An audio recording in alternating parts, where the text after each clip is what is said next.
That inexplicable fascination you feel towards certain women, that magnetic pull that seems to bypass your rational mind entirely, isn't actually about her at all. Your intuition already knows this, even if your conscious mind hasn't caught up yet.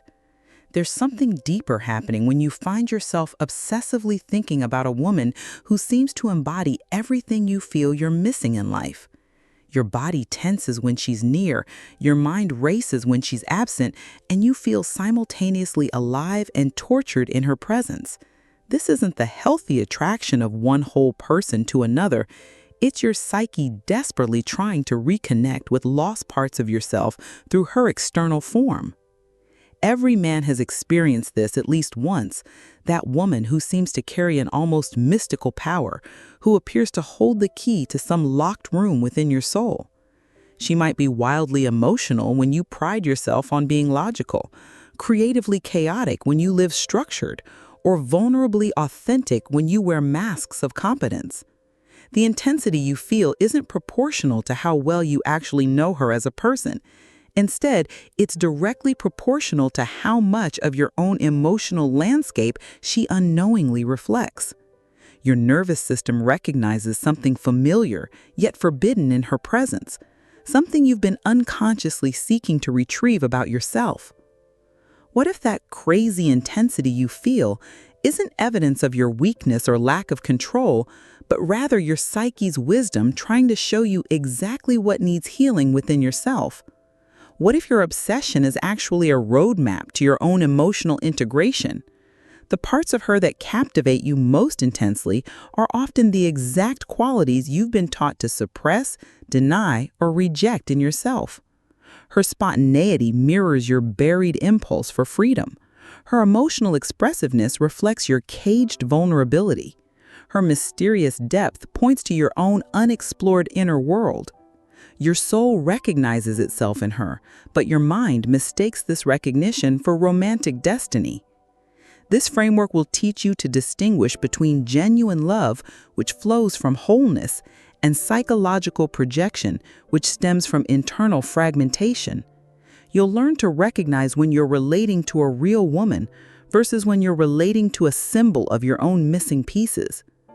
Most importantly, you'll discover how to use this obsessive energy as fuel for your own emotional development rather than as a weapon of unconscious manipulation against the woman who triggered your awakening. The goal isn't to stop feeling deeply, but to feel deeply about the right things for the right reasons. The energy signature of psychological projection feels vastly different from authentic attraction, though most men have never been taught to distinguish between them. When you're projecting onto a woman, there's a desperate, almost addictive quality to your desire. You don't just want her, you feel like you need her to survive emotionally. Your thoughts about her become intrusive and repetitive, playing like a broken record that you can't turn off. As Carl Jung once said, everything we don't face in ourselves, we end up projecting onto others. And nowhere is this more evident than in obsessive romantic dynamics. The woman becomes a screen onto which you unconsciously project all the emotional colors your own life has been missing. Men caught in projection typically exhibit specific behavioral patterns that reveal the underlying psychological mechanism at work. You find yourself analyzing every interaction with her, searching for hidden meanings and signs that she might be the one who will finally complete you. You create elaborate fantasies about your future together before you even know her favorite color or what makes her laugh.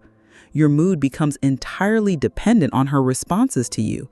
A text message can send you soaring while her absence leaves you in emotional freefall.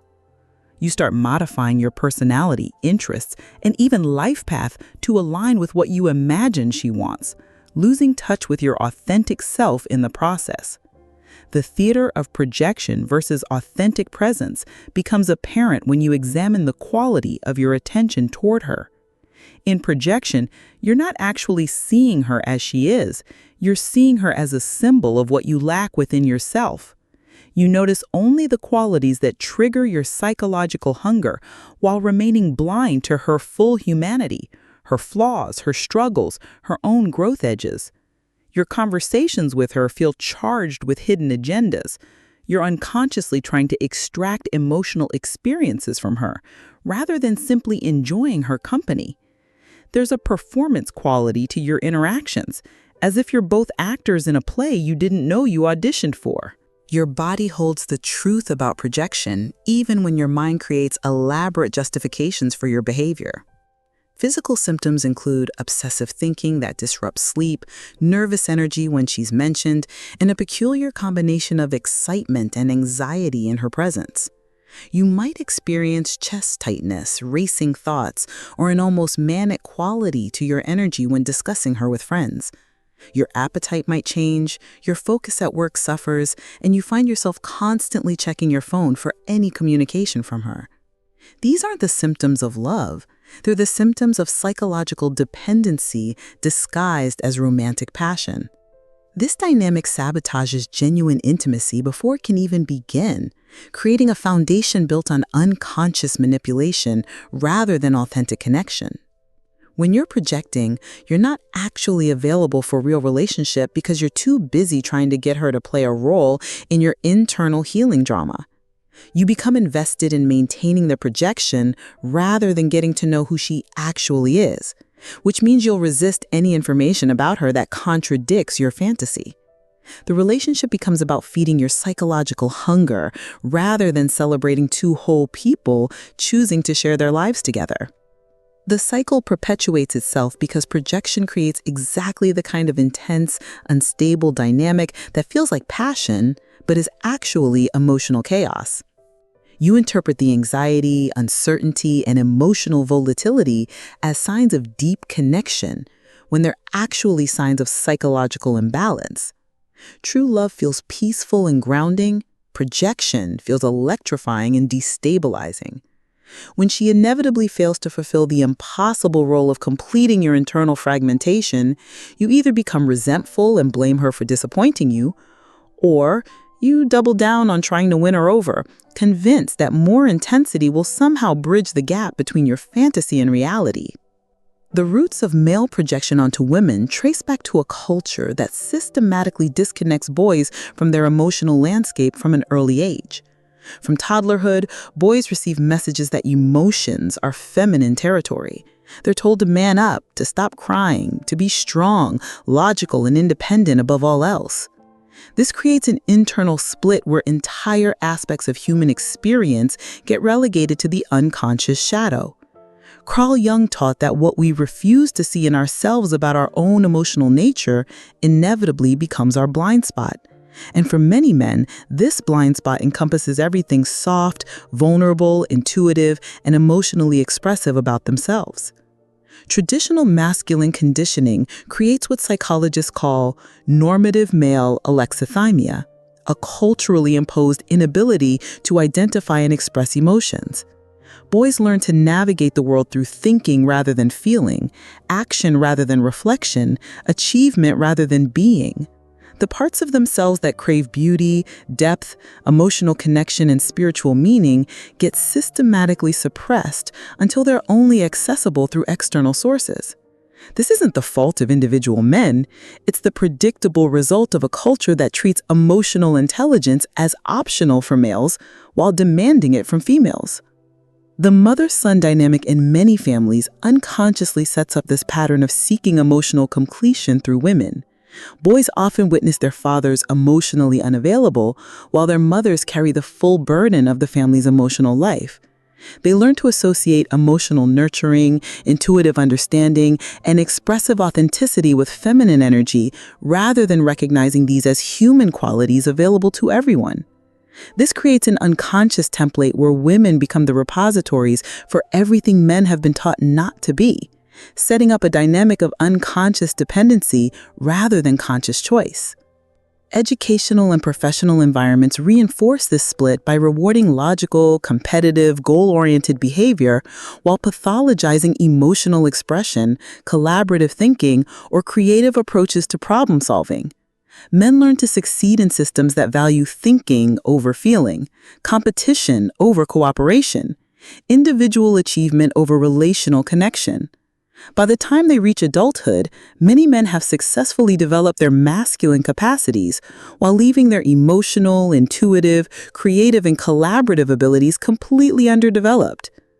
Modern media and pornography exacerbate this dynamic by presenting women as either idealized goddesses who hold mystical power over male happiness or as objects designed to fulfill male fantasies.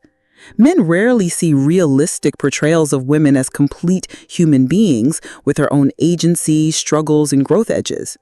Instead, they're fed a steady diet of images suggesting that the right woman can solve their internal emptiness, provide their missing emotional pieces, or serve as a reward for masculine achievement. This creates unrealistic expectations and sets up both parties for inevitable disappointment. The wound crystallizes during adolescence, when boys experience their first intense attractions and interpret the emotional intensity as evidence of romantic destiny rather than psychological awakening. Without guidance about projection, they learn to associate emotional volatility with love, intensity with intimacy, and possession with partnership. They develop romantic templates based on emotional drama rather than emotional maturity, mistaking the activation of their psychological hunger for authentic connection with another person. What's crucial to understand is that this pattern isn't about individual moral failing, but about systemic emotional education failure. Men aren't choosing to project onto women. They're unconsciously repeating the only relational template they've been given. The solution isn't shame or self-criticism, but compassionate recognition that this pattern developed as an adaptation to cultural conditioning. True responsibility begins with understanding how this dynamic formed and making conscious choices about how to heal and integrate these split-off parts of the psyche. Fantasy escalation. Men caught in projection create elaborate mental movies about their future with a woman they barely know, filling in massive gaps in actual knowledge with idealized projections. They imagine how she would fit perfectly into their life, how she would solve their loneliness, how she would appreciate their unique qualities in ways no one else has. These fantasies become so vivid and emotionally real that the man starts relating to the fantasy version rather than the actual woman. When reality inevitably contradicts the fantasy, instead of adjusting their perception, they often double down on trying to make reality conform to their internal movie, leading to manipulation disguised as romantic pursuit. Emotional intensity amplification. Projection creates artificial emotional intensity that gets mistaken for deep connection or chemistry. Every interaction becomes loaded with hidden meaning. A simple smile becomes evidence of special connection, while any distance or boundary becomes a personal rejection. The man interprets his own psychological activation, the excitement of recognizing his split-off parts reflected in her, as proof that she's the one. This intensity becomes addictive because it temporarily makes him feel alive and whole, but it's actually the high of psychological recognition rather than genuine intimacy with another person. Completion seeking. The projected upon woman becomes an unconscious solution to internal fragmentation, with the man believing that winning her love will somehow heal his emotional wounds or make him feel complete. He approaches the relationship from a position of internal deficit, seeing her as possessing qualities he needs rather than qualities he appreciates. This creates a predatory energy disguised as romance. He's not offering his fullness to complement hers, but trying to extract her fullness to fill his emptiness.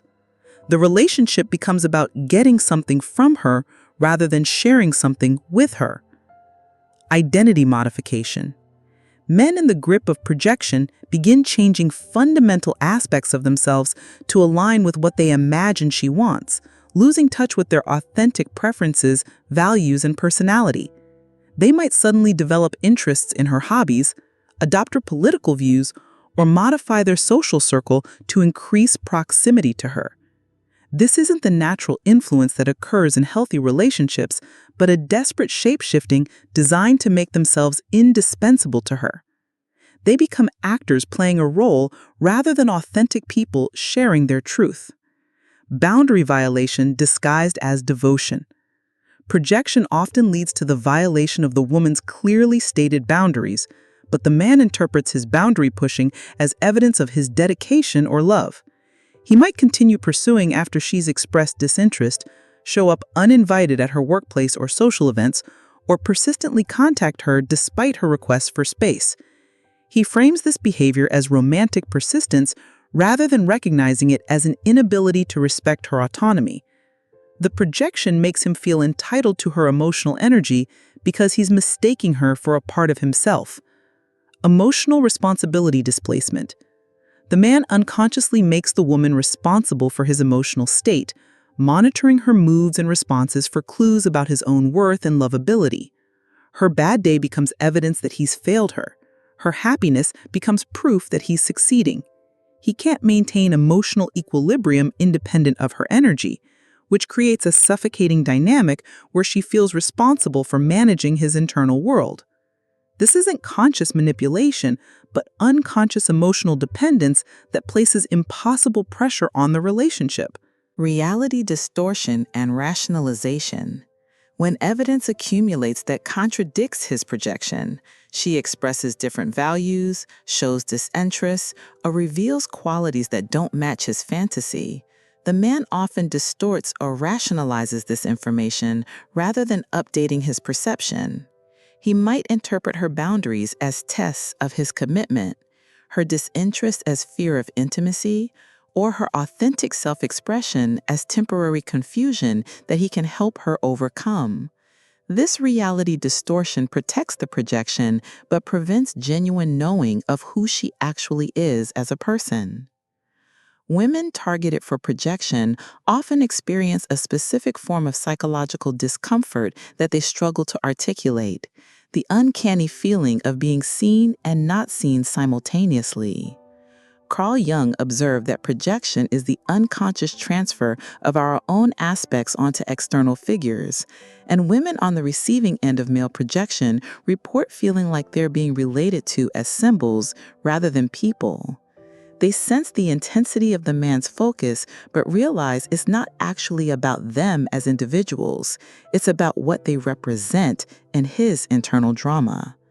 This creates a peculiar loneliness even in the midst of someone's intense attention, the isolation of being idealized rather than truly known. Common symptoms women experience include feeling energetically drained after interactions with men who are projecting, even when the conversations seem positive on the surface. They report a sense of being consumed or having their essence extracted rather than shared in mutual exchange. Many describe feeling like they're constantly performing or being evaluated against some invisible standard they never agreed to meet. Sleep disturbances, anxiety, and a sense of being hunted or tracked often accompany these dynamics as their nervous system responds to the predatory energy disguised as admiration. The confusion these women experience stems from the disconnect between the man's proclaimed love and his actual behavior. He says he adores her while simultaneously refusing to see or accept who she really is. She might express her authentic thoughts, feelings, or preferences only for him to dismiss them or interpret them through the lens of his projection. When she sets boundaries, he treats them as obstacles to overcome rather than information to respect. This creates cognitive dissonance. If he loves her so much, why does she feel so unseen and unheard in his presence? Projection erodes women's trust in their own perceptions and intuition about relationships, particularly when cultural messages suggest they should be grateful for male attention and pursuit. They begin doubting their discomfort, wondering if they're being too picky or sabotaging love when they feel resistant to the intense energy directed toward them. The man's conviction about their connection can override her own felt sense of the relationship, leading her to question her instincts and accommodate dynamics that don't actually serve her emotional well-being. The isolation factor cannot be understated. Women experiencing male projection often find themselves cut off from their support systems as the man's intensity demands increasing amounts of their time and emotional energy. He might subtly discourage her friendships, become jealous of her other relationships, or create drama whenever she tries to maintain her independent social connections. She becomes increasingly dependent on his validation while simultaneously feeling less and less like herself in his presence, creating a psychological prison disguised as romantic devotion.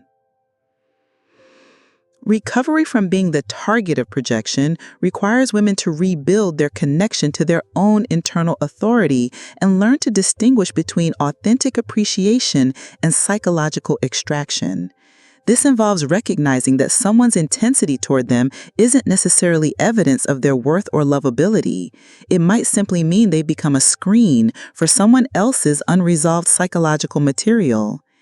Healing includes learning to prioritize their own felt sense of safety and authenticity over someone else's proclaimed love, especially when that love feels more like consumption than celebration. The energetic difference between authentic love and projection becomes immediately apparent when you understand what you're sensing for. Healthy attraction feels spacious and grounding. You're drawn to someone because of who they are, not because of what you imagine they could do for you psychologically. There's curiosity rather than desperation, appreciation rather than need, and a quality of seeing the person clearly rather than through the filter of your own unmet emotional needs. When a man approaches from wholeness rather than fragmentation, his presence feels like an invitation rather than a demand, offering rather than extracting, celebrating rather than consuming. Consistency marks the difference between mature attraction and projective obsession.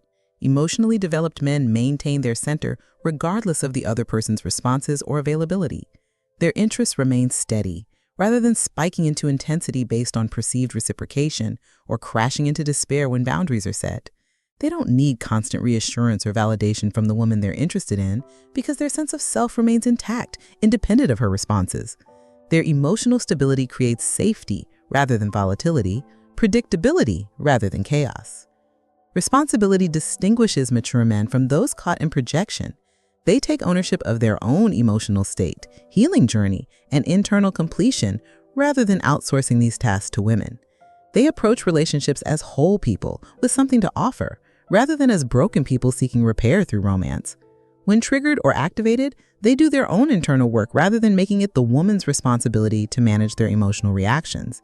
They understand that their healing is their job, not a romantic partner's unpaid labor. Genuine capacity for intimacy shows up as the ability to be with another person's full humanity, rather than just the parts that trigger psychological recognition. Mature men can appreciate a woman's complexity, including qualities that don't serve their ego or feed their fantasies. They're interested in who she actually is, rather than who they need her to be. They can hold space for her growth edges, her bad moods, her independent opinions, and her autonomous choices without taking any of it personally or trying to change her to better fit their projections. Healthy treatment involves respecting boundaries as information rather than treating them as obstacles to overcome. Emotionally mature men understand that a woman's no is complete information that doesn't require negotiation, manipulation, or persistence. They can handle rejection without making it mean something about their fundamental worth. And they can appreciate a woman's autonomy, even when it doesn't serve their desires. Their love enhances her life rather than consuming it, supports her authentic self-expression rather than trying to shape her into their ideal. The journey from projection to integration represents one of the most profound transformations available to men, the evolution from seeking completion through others to discovering wholeness within themselves. Carl Jung distinguished between wholeness and perfection. He taught that integration means accepting our contradictory aspects rather than eliminating them, and this wisdom offers the key to transforming obsessive energy into authentic love. When you recognize that your fascination with certain women points toward undeveloped aspects of your own psyche, you can redirect that obsessive energy inward toward the real work of emotional integration and self-development. Practical strategies for men recognizing projection patterns include developing a daily practice of emotional check-ins with yourself, learning to identify and name your feelings independent of anyone else's presence or responses. Before engaging with women you're attracted to, ask yourself what you're hoping to get from the interaction versus what you're offering. Notice when you find yourself creating fantasies about women you barely know, and use those fantasies as information about qualities you need to develop within yourself rather than qualities you need to find in a partner. Elevating your standards means choosing to develop the emotional capacities you've been unconsciously seeking in women, learning to access your own intuition, developing your capacity for beauty appreciation, cultivating emotional expressiveness, and building genuine intimacy skills. This isn't about becoming feminine, but about becoming fully human, integrating all the qualities that make for rich emotional experience, regardless of gender. As you develop these capacities internally, your attraction patterns will naturally shift toward women who complement, rather than complete you. Strengthening your ability to distinguish between love and projection requires building what Jung called a relationship with your anima, the feminine aspect of your psyche that represents emotion, intuition, creativity, and relational wisdom. This involves practices like journaling, therapy, creative expression, meditation, or any activity that helps you access your internal emotional landscape. As you develop this relationship with your inner feminine, you'll stop unconsciously demanding that external women carry these energies for you. The new identity that emerges from this work is that of a man who loves from choice rather than need, who relates to women as autonomous beings rather than as solutions to internal problems, and who brings wholeness to relationships rather than seeking completion through them. This transformation doesn't happen overnight, but each moment of recognizing projection and choosing integration instead moves you closer to the capacity for authentic love, the kind that celebrates rather than consumes, that offers rather than extracts, and that sees clearly rather than through the distorted lens of psychological hunger.